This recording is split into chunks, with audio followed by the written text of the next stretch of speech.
The rain poured in relentless sheets, soaking the crumpled photograph Detective Sarah Lark clutched in her gloved hands.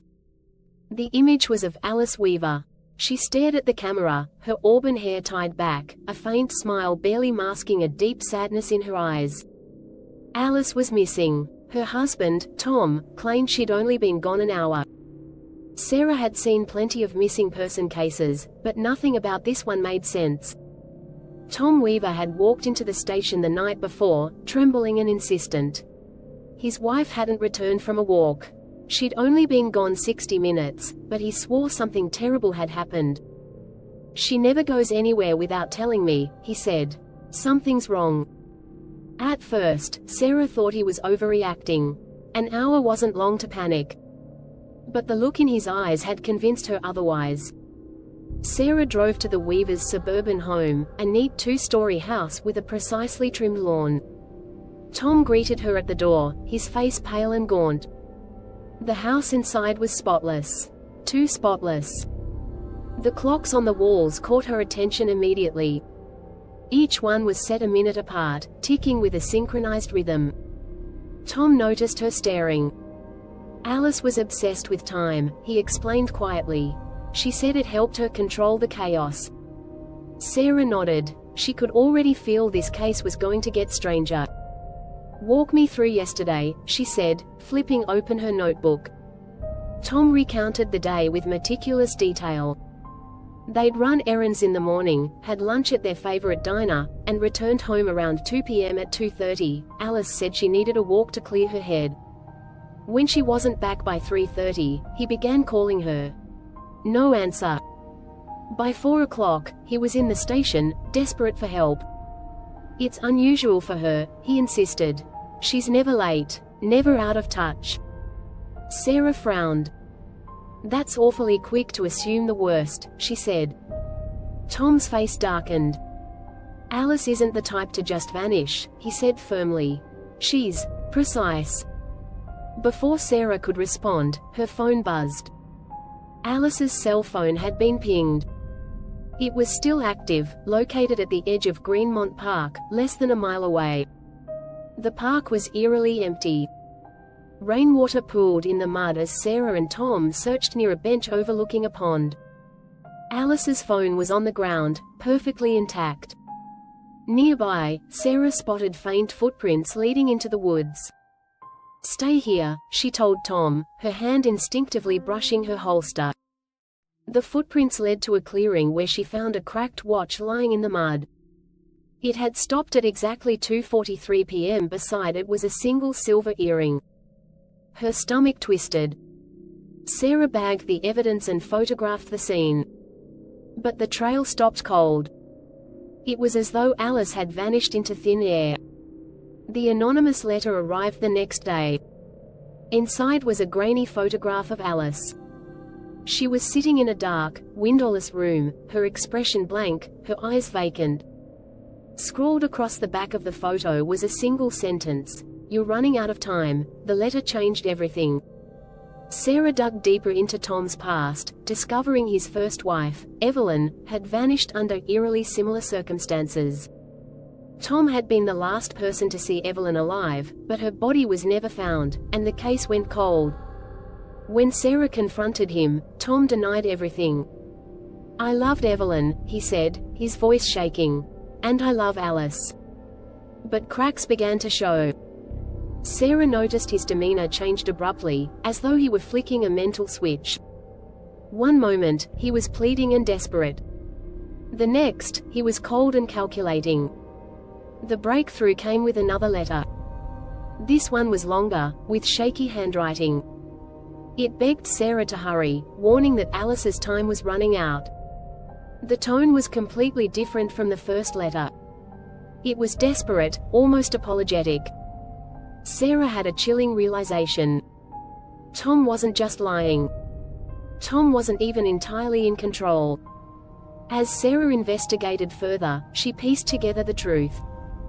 Tom suffered from dissociative identity disorder, likely triggered by years of trauma and guilt. One personality, the dominant one, was controlling, manipulative, and dangerous. This side of Tom had kidnapped Alice, keeping her hidden to prevent her from leaving him. But there was another side to Tom. A fractured, desperate part of him that still loved Alice and knew what he was doing was wrong. This side had written the letters. It was trying to help, even as the darker side worked to keep Alice imprisoned. Sarah traced the photograph and letters to a remote cabin deep in the woods. She approached cautiously, her flashlight cutting through the dense underbrush. As she neared the cabin, she saw movement inside, a shadow crossing the curtained window. Sarah's heart pounded. She crept to the door, her gun drawn. Through the window, she saw Alice. She was tied to a chair, her face pale and gaunt, her hands trembling. And standing over her, holding a knife, was Tom. Sarah kicked the door open, her gun trained on Tom. "Drop the knife," she shouted. Tom didn't flinch. He turned slowly, his eyes wild and unhinged. "You don't understand," he said, his voice low and steady. "I'm the only one who can keep her safe." "She doesn't need your protection," Sarah snapped. "She needs to be free." Tom tightened his grip on the knife. "She was going to leave me," he said, his voice cracking. "She was going to destroy everything we built." "She deserves a life," Sarah said. "This isn't love, Tom. It's control." For a moment, Tom seemed to waver. But then his expression shifted, cold and cruel. "That's where you're wrong," he said. He lunged toward Alice. Sarah fired. The bullet hit Tom in the shoulder, sending him crashing to the ground. Alice screamed, tears streaming down her face as Sarah rushed to her side. "It's okay," Sarah said, her voice soft but firm. "You're safe now." Tom groaned on the floor, clutching his bleeding shoulder. "You don't understand," he muttered, his voice trembling. "I tried to stop him. He wouldn't let me." Sarah froze. The cold, calculating personality had slipped away. Tom looked terrified, like a man begging to be saved. Backup arrived minutes later.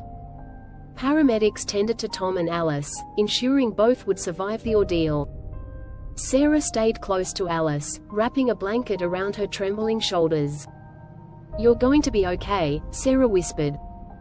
Alice nodded, tears streaming down her face.